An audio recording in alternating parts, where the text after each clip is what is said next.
গ্যাসে বসিয়েছি একটা কড়া, তো এর মধ্যে দিয়ে দেব বেশ খানিকটা সর্ষের তেল। তো এই দেখো তেলটা গরম হচ্ছে, ততক্ষণ আমি এগুলো বেটে নিলাম।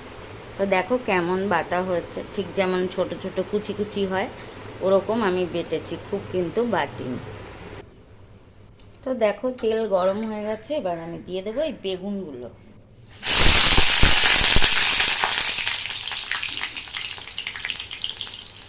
তো বেগুনটা তেলের ওপরে ভেজে নেব। তো দেখো বেগুনটা দেওয়ার সাথে সাথে আমি একটু নুন দিয়ে দেব, না হলে বেগুন কিন্তু অনেক সময় দরকচা হয়ে যায়, মানে শক্ত থেকে যায়।